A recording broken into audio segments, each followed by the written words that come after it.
Salut tout le monde, 9e jour, 9e question du RPG A Day, et la question à laquelle on doit répondre aujourd'hui, eh bien, c'est si un accessoire de jeu de rôle devait exister, lequel ce serait selon moi, donc un accessoire qui n'existe pas encore, donc un accessoire que j'aimerais voir être inventé.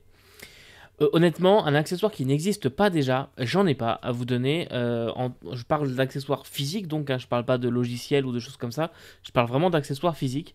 Là, j'en ai pas. Je trouve qu'on a un peu fait le tour. J'aime beaucoup les accessoires, mais là, j'ai pas d'idée. Par contre, il y a une chose quand même en grattant un petit peu.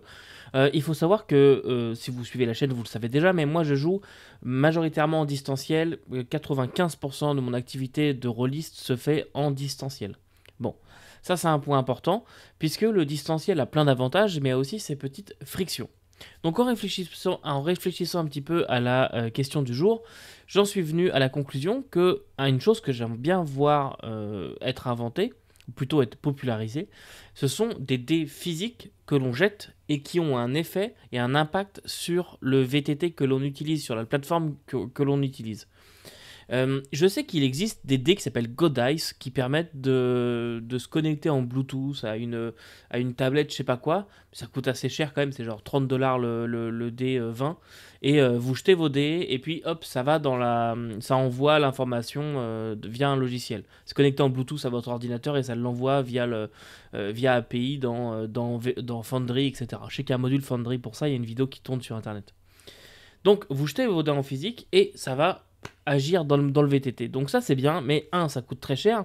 Deux, il y a quand même un sacré lag, je trouve en tout cas. Quand je regarde les vidéos, je me dis ouais, c'est pas très très fluide leur affaire. Mais j'ai vu une fois une vidéo, je ne sais pas, je n'arrive pas à la retrouver, je voulais la retrouver pour la re-regarder, me refaire une idée dessus et vous la montrer, mais j'arrive pas à remettre la main dessus. Mais il y a quelqu'un qui avait en projet de prendre des dés physiques, n'importe lesquels, des dés non connectés, vraiment des dés classiques que vous achetez au magasin.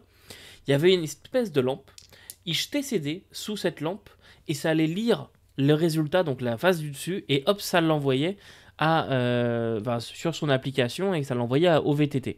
Et je trouve que l'idée est super bonne.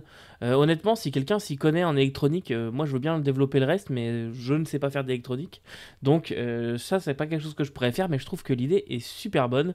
Et je sais pas où en est le projet, mais j'aimerais voir ce projet-là démocratisé sur nos tables, puisque moi j'aime beaucoup jouer avec nos VTT, mais c'est vrai que les dés physiques, c'est vraiment le truc qui manque, ou accessoires physiques plus généralement, le fait de pouvoir donner les cartes, pour revenir à la question d'hier, donner les cartes aux joueurs en physique, ce genre de choses, c'est vraiment la frustration que je peux avoir avec le jeu distanciel. C'est pour ça qu'il y a certains jeux que je ne fais pas en distanciel, que je réserve pour le présentiel, mais voilà, pouvoir jeter des dés physiques et qu'on puisse en même temps se servir des systèmes intégrés du VTT, je trouve ça assez cool. Même si, je répète encore une fois, je l'ai déjà dit plusieurs fois, mais moi personnellement, quand je joue avec un VTT, je ne me sers pas forcément des dés et du système intégré. Si la plateforme est gratuite, que j'ai pas envie d'acheter le système, rien ne m'empêche de faire toutes mes affaires dans la plateforme et juste chaque joueur a sa feuille devant lui et puis il jette les dés ou elle jette les dés. Et c'est tout. Après, il me donne le résultat, puis c'est terminé. Il n'y a pas forcément besoin de se dire oh, j'aime pas les déintégrer, j'aime pas cliquer sur les cases, machin. Il n'y a pas forcément besoin de ça finalement. Aujourd'hui, pour mon utilisation personnelle, il n'y a vraiment que Pathfinder 2 où j'ai décidé de faire de cette partie un petit peu une partie bêta pour essayer comme ça avec le full intégré dans le VTT. Mais sinon, pour le reste de mes parties, tout le monde a les dés devant soi et sa feuille, et puis ça va très bien quoi. D'ailleurs, vous le voyez, si vous nous regardez jouer à Traveler, tout le monde a sa feuille et a ses dés. Voilà donc pour la question numéro 9 du RPG A Day. Et nous nous retrouvons demain pour une question qui sera un petit peu plus intéressante, la question numéro 10. Et en attendant, n'oubliez pas que vous ne pouvez pas tout lire et tout faire jouer, mais vous pouvez toujours inventer. Salut!